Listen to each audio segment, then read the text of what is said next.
इस नव वर्ष के शुभ अवसर पर दिल्ली में हमारा आना हुआ और आप लोगों ने जो आयोजन किया हुआ है, ये एक बड़ी महत्वपूर्ण घटना होनी चाहिए। नव वर्ष जब शुरू होते हैं तो उस वक्त कोई न कोई नवीन बात, नवीन धारणा, नवीन सूझबूझ मनुष्य के अंदर जागृत होती है। वो स्वयं स्फूर्त होती है। जिसने भी नवीन वर्ष की कल्पना बनाई है, वो कोई बड़े भारी दृष्टा रहे होंगे, तो ये सोच करके कि ऐसे अवसर पर प्रतीक रूप मनुष्य के अंदर एक नई उमंग, एक नया विचार, एक नया आंदोलन जागृत हो जाए। ऐसे अनेक नवीन वर्ष आए और गए, नई उमंगें आई, नई धारणाएं आई और खत्म हो गई। मनुष्य की आज तक की जो कुछ धारणाएं रही हैं, एक परमात्मा को छोड़ के बाकी सब एक मानसिक क्रियाएं रही या बौद्धिक प्रक्रियाएं रही। मनुष्य अपने बुद्धि से जो भी ठीक समझता था, उसका आंदोलन एक नवीन कल्पना समझ करके चला था। वो आंदोलन कुछ दूर तक जाके फिर न जाने क्यों हठात उसी विशेष व्यक्ति को और उसी समाज को या उस समय में रहने वाले लोगों पर आघात करता। इसका कारण क्या था, ये लोग नहीं समझ पाते, लेकिन आज हमें इसका साक्षात बहुत ज्यादा अधिक स्पष्ट रूप से हो रहा। जैसे कि धर्म की व्यवस्था हुई। धर्म की व्यवस्था में मनुष्य ने जब भी बुद्धि और मानसिक शक्तियों का उपयोग किया, तो बुद्धि के दम में वो एक वाद विवाद के क्षेत्र में बढ़ गया और अनेक वाद विवाद शुरू हो गए। अगर सत्य एक है तो पंथ इतने क्यों हुए, इतने धर्म क्यों हुए, उन धर्मों में भी इतने और भी जाति भेद क्यों हो गए। ऐसे भेद करते करते न जाने दुनिया में कितने ही गुट जम गए हैं, जिसका समझ में नहीं आता है। किसी से पूछते हैं कि आप साहब कौन धर्म के हैं, तो आपको ऐसे धर्म का नाम बताएंगे कि जो आपने कभी सुना भी नहीं। ऐसे धर्म धीरे धीरे मेरे ख्याल से हर एक नवीन वर्ष में ही उत्पन्न होते गए, क्योंकि मनुष्य की बुद्धि हर एक नवीन वर्ष में कोई न कोई नया उमंग लेकर पैदा हो। इसी प्रकार हमारे बुद्धि से राजनैतिक क्षेत्र में भी बहुत सी नई नई उमंगें आई और मनुष्य ने नई नई बातें निकाली। जैसे शुरुआत में माना गया कि चलो एक राजा ही रहे तो अच्छा है, राजा सबको समझ लेगा और राजा से ही सबको बड़ा लाभ होता है। तो देखा कि जिसको राजा बनाया वही दुष्ट निकला, उसी ने सताना शुरू कर दिया। फिर उनका नहीं, राजा तो ठीक नहीं, इसकी जगह ऐसा करो कि प्रजातंत्र चीज। फिर उन्होंने प्रजातंत्र शुरू किया। प्रजातंत्र में देखा गया कि हर एक आदमी अपने को बिल्कुल ऐसा समझता है कि वो स्वयं ही उस प्रजा का संस्थापक है, संचालक है और करता है। अब आप देख रहे हैं कि अमेरिका में कितना आतंक मचा हुआ, किस कदर हिंसाचार वहां चढ़ा। अगर पढ़ते हैं तो आश्चर्य होता है कि इस प्रजातंत्र का हाल ऐसा क्यों हो गया, ये तंत्र सारा गड़बड़ क्यों। वही हाल बाद में आप कम्युनिज्म जो आया, वो उसकी एक समझ लीजिए कि दूसरी एक नवीन उमंग लेकर के संसार में आया कि अब हम एक नया ऐसा संसार बसाएंगे कि जिसमें सब मनुष्य में समानता आ जाए, उनमें कोई भी तरह का फर्क न रहे, खाने पीने में हर चीज में एक जैसा हो जाए और उसके अलावा उसको कोई स्वतंत्रता नहीं। अगर वो स्वतंत्र हो गया तो स्व के तंत्र में वो गड़बड़ हो जाता है, इसलिए उसकी स्वतंत्रता हटा दी जाए। क्योंकि मनुष्य को जब एकदम मूर्ख समझा जाए तभी ऐसा हो सकता है। फिर मनुष्य मूर्ख नहीं है, वो तो हर जगह उसको आप जितना दबाएगा उतना वो खोपड़ी पे चढ़ेगा। तो ये भी चीज कुछ बन नहीं पड़ी, वो भी नहीं बनी, ये भी नहीं बनी। इस तरह से जहां देखते हैं वहीं आतंक। धर्म के मामले में तो आप देख रहे हैं कि किसी के धर्म की हालत देख करके लगता ही नहीं कि परमात्मा भी कोई चीज हो सकती जो एकमय हो, वो केवल हो, इसके लिए सब लोग आपस में सर काट रहे हैं, सबको मार डाल रहे हैं। तो ये कारण क्या है? जब चीज आपकी एक बहुत ही ज्यादा सुष्ट रूप से नवीनतम संसार में आई है, तो इस नवीनतम चीज में और इस नाविन्यपूर्ण चीज को इस कदर गंदी, मैली, कुचैली करके क्यों संसार में आंखों में नजर आ रही है, उसका ऐसा हाल क्यों हो रहा है? क्या वजह है कि जो चीज इतनी उदात्त, महान, और उसको शुरू करने वाले भी बड़े महान और उदात्त रहे हैं, वो सब के सब जा करके आज कहाँ पहुंच गए? जैसे अमेरिका में मैं सोचती हूँ कि बहुत बड़े इंसान हो गए, जिनको हम कहते हैं अब्राहम लिंकन, बहुत बड़े आदमी थे, रियलाइज सोल थे, उन्होंने सीधी चीज, इतनी बढ़िया चीज संसार में ला दी, इतना बड़ा काम कर दिया, लेकिन अब जो है वहां देखते हैं तो सोचते हैं जो उन्होंने किया था पता नहीं उसको किस तरह से इन लोगों ने एकदम विद्रूप और क्रूप करके रख दिया। एक ये बात हो गई। दूसरे अगर आप देखिए तो कम्युनिज्म भी जिस लेनिन और मार्क्स ने बनाया था वो भी रियलाइज सोच थे, उन्होंने भी जो सोचा था वो भी हितकारी चीज थी, वो हित के जगह अब सबका ही थी। क्या धर्म के भी जो जो संस्थापक हुए सब भी बड़े उदात्त और बहुत महान लोग थे, और उनको भी कोई कह नहीं सकता, उनकी तरफ कोई निर्देश करके नहीं कह सकता कि इन्होंने कोई गलत काम किया हो या इन्होंने कोई गलत धारणा से चीज को, ऐसी बात नहीं। लेकिन आखिर आगे जाकर के वो चीज ऐसी क्यों? हीरा जो था वो जाकर के कीचड़ में कैसे मिल गया? हीरा तो जहाँ है हीरा ही रहना चाहिए, लेकिन ये तो हीरा जो आया सो कूच करके, जैसे उसका बिल्कुल ही तोड़ करके, उसको मरोड़ करके और उसको कीचड़ ही बना। और सभी दूर ये चीजें देख कर बड़ा आश्चर्य होने लगता है कि इस तरह की जितनी भी उदात्त चीजें आई। अब साइंस आया संसार में, लोगों ने कहा अब साइंस आया, अब तो हम लोग के सारे प्रश्न हल हो गए, और उस सब प्रश्न हल होने के बाद में और अब हमें कोई चीज की चिंता नहीं करनी चाहिए और सब चीज ठीक हो जाएगी। सो तो बात नहीं, हमने एक राक्षस बना के रख दिया है, एटम बॉम्ब, हाइड्रोजन बॉम्ब, ये वो अपने खोपड़ी पे खड़े कर दिए, इधर उससे ही बनी हुई ये प्लास्टिक और ये नायलॉन और ये सब इसके पहाड़ के पहाड़ खड़े कर दिए। ये सब चीजें जो सुविधा के लिए बनाई थी इतनी असुविधाजनक हो गई, इनसे दुनिया भर की बीमारियां आ गई, आफतें आ गई। आखिर क्या वजह, क्यों इस तरह से हो गया? ये सब जो चीजें, ये सब हित प्रणीत थी, हित को लेकर थी, हितकारी बनाई गई थी, उसी से मनुष्य की नवीन उमंगे आई, उसी से उसने सोचा कि मानव के उद्धार के लिए चीज बनाई जाए, वही उसके उद्धार की जगह उसको पूर्णतया नष्ट करने की। इसका कारण क्या हो सकता है? कारण यह है कि जैसे श्री कृष्ण ने कहा हुआ है कि मनुष्य की जो धारणा है या मनुष्य का जो विचार है या जो मानव की जो चेतना है वो नीचे की ओर बढ़े और धीरे धीरे वो धूली में मिल जाए। ये उन्होंने कहा नहीं, ये मैं कह रही, क्योंकि आज वो साक्षात है। श्री कृष्ण ने भी जो धारणाएं रखी वो भी धूली में मिल गई, राम ने जो रखी वो भी धूली में मिल गई। उसके बाद जिन्होंने भी कोई धारणा रखी जो कि बिल्कुल सत्य स्वरूप थी, सत्य का ही अंग प्रत्यंग थी, वो सब धूली में मिल गई। इसका कारण यह है कि जब ये मनुष्य के दिमाग के घड़े में पड़ती है तो उसमें कोई ऐसी विषारू वस्तु है कि जिससे ये सब चीज विष में हो जाती है। ये विषारी वस्तु क्या है जिससे इस तरह का कार्य होता है? वो है इसकी सीमाएं। हर चीज की सीमा होती है, इसी तरह बुद्धि की भी सीमा होती है, और इसीलिए इस सीमा में बंद करके वो चीज घुट करके और नष्ट हो जाती है। जैसे कि अंगूर का सुंदर स्वाद वाला रस भी अगर एक घड़े में बंद कर दिया जाए तो उसमें उसकी शराब बन के उसका नशा चढ़ जाता है। उसी प्रकार मनुष्य के मस्तिष्क में जो कि सीमित, लिमिटेड है, उसमें ये अनलिमिटेड चीजें डाल देने से एकदम नष्ट हो जाता है। इसका मतलब ये नहीं कि मनुष्य का मस्तिष्क ही कुछ खराब है।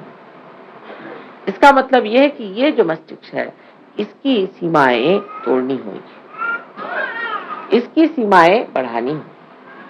मनुष्य की चेतना जो है वो व्यापक करनी है, इतनी व्यापक होनी चाहिए कि उसके अंदर सत्य समा सके और वो खुली होनी चाहिए। इसका लक्ष्य क्या है? उधर ध्यान हमारा हटते जाता है। जब चीज सीमित होती जाती है तो इसका लक्ष्य क्या है उधर हमारा ध्यान नहीं जाता। हर चीज का लक्ष्य था कि मनुष्य का हित हो। और हित क्या चीज है, इसमें श्री कृष्ण ने बताया है कि हित वो है जो आत्मा का कल्याण करे। अब आत्मा स्वयं ही कल्याणमय है, लेकिन कल्याण करे माने आत्मा से हम लोगों का कल्याण हो। लेकिन जब आत्मा ही खोया हुआ है तो हमारा कल्याण कैसे हो सकता। आज का जो नवीन वर्ष है ये विशेष बात है, क्योंकि आज की जो बात हम कर रहे हैं, आज का जो हम सहयोग का कार्य कर रहे हैं, ये हम अपने मस्तिष्क को विस्तीर्ण करें, महान करें, जिसको कि श्री कृष्ण ने कहा है कि विराट का स्थान जो है वो इस मस्तिष्क में है। इसके अंदर उसके जड़ें, उन जड़ों को हम जागृत कर रहे हैं। वो जड़ें जागृत होने से ही सत्य को पूरी तरह से अंदर शोषित कर सकते हैं, एब्सॉर्ब कर सकते हैं। मनुष्य की जो सीमित प्रकृति है वो खुल जा सकती है। लेक्चर देना तो बहुत आसान है कि आप मनुष्य के हित के लिए ये करो, हित के लिए वो करो, लेकिन होता नहीं।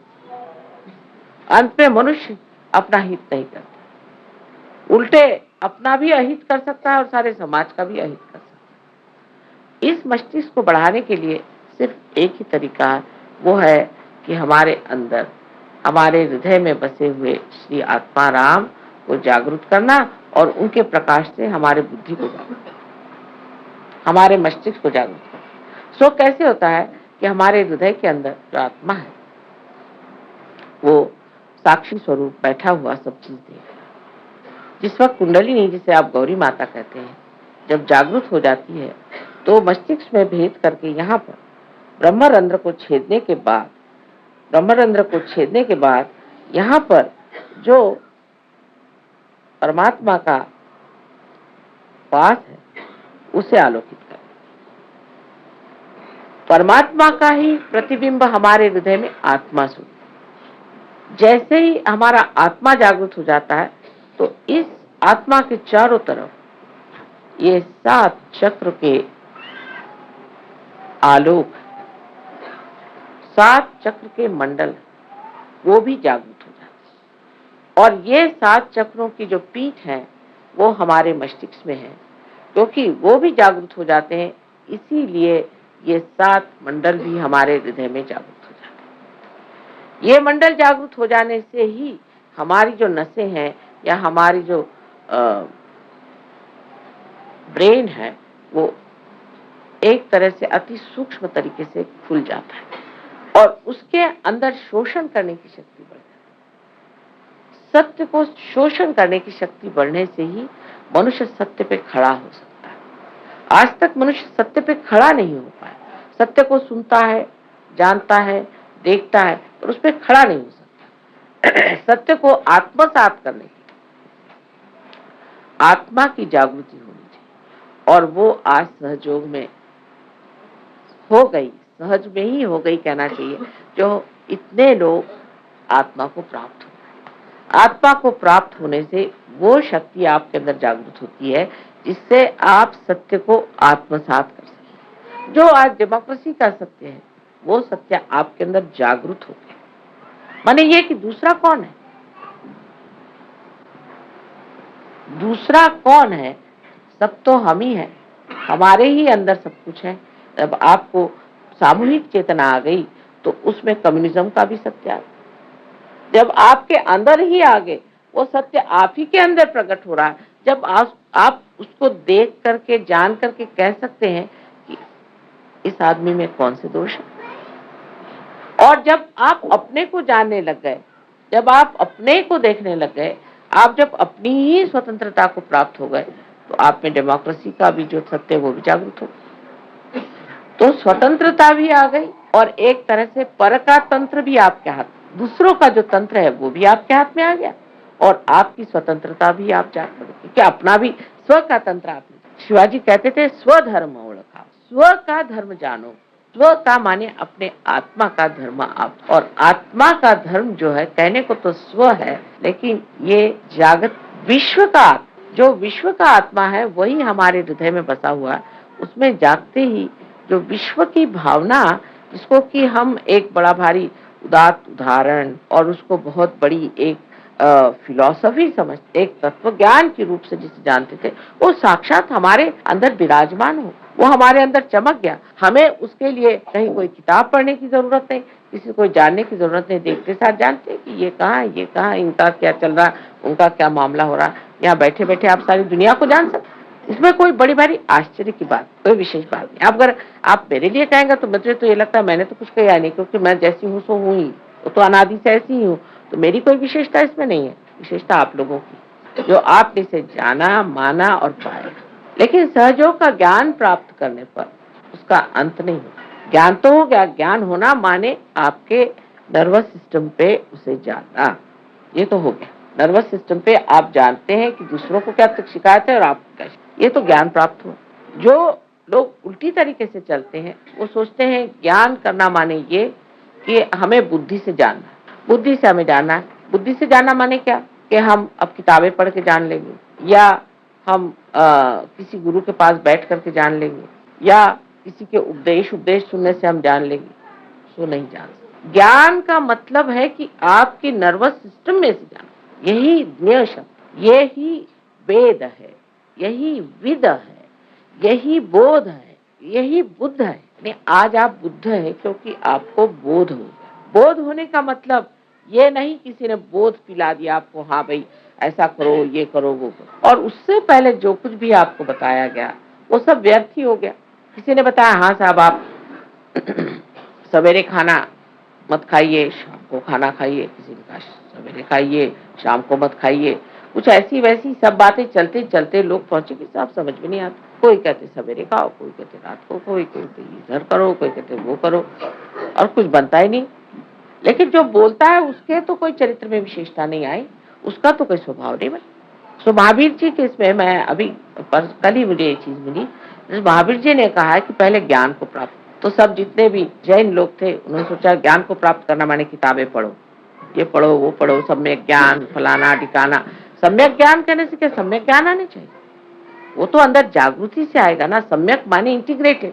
जब तक आपके सारे चक्र इंटीग्रेट नहीं होंगे तब तक सम्यक ज्ञान नहीं आ सकता।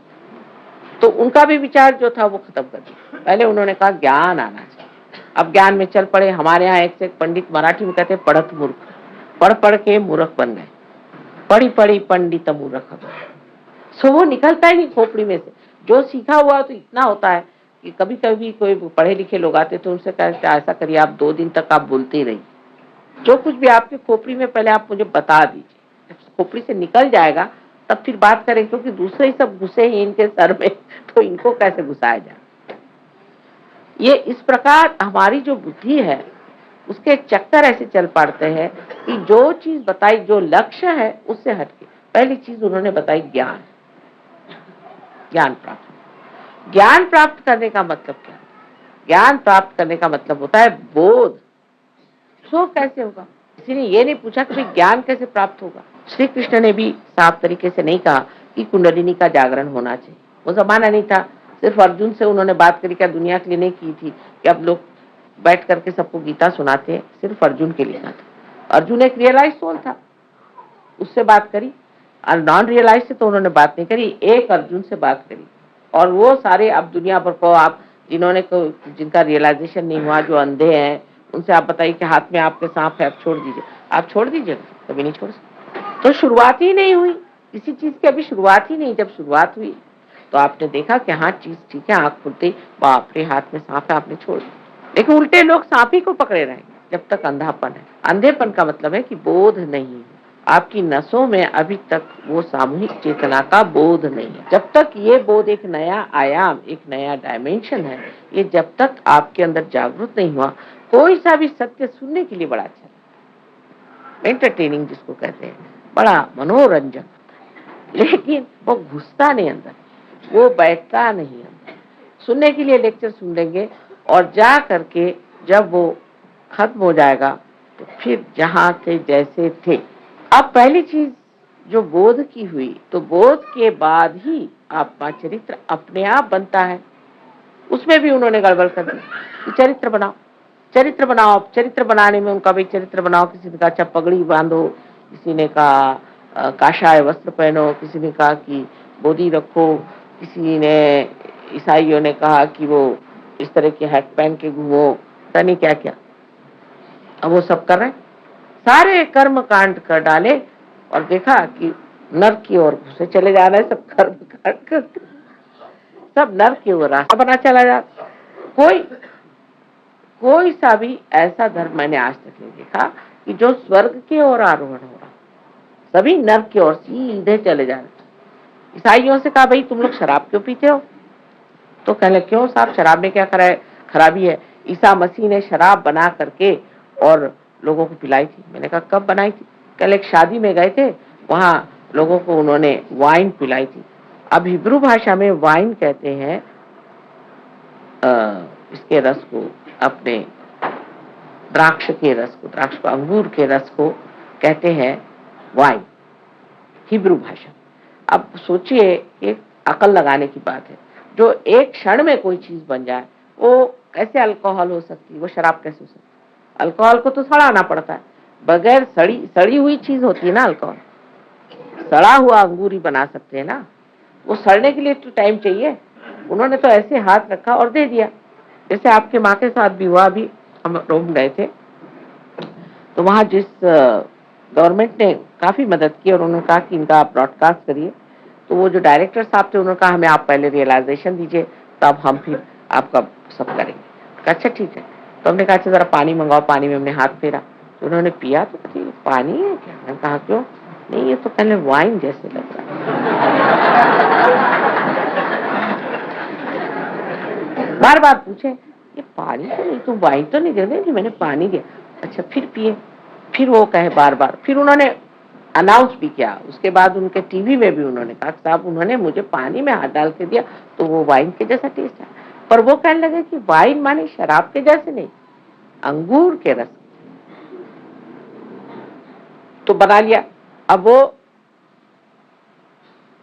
जब प्राइस के बारे में बात करेंगे तो ऐसा लगता है कि वो कोई शराब खाने के इंचार्ज थे कि क्या, जिस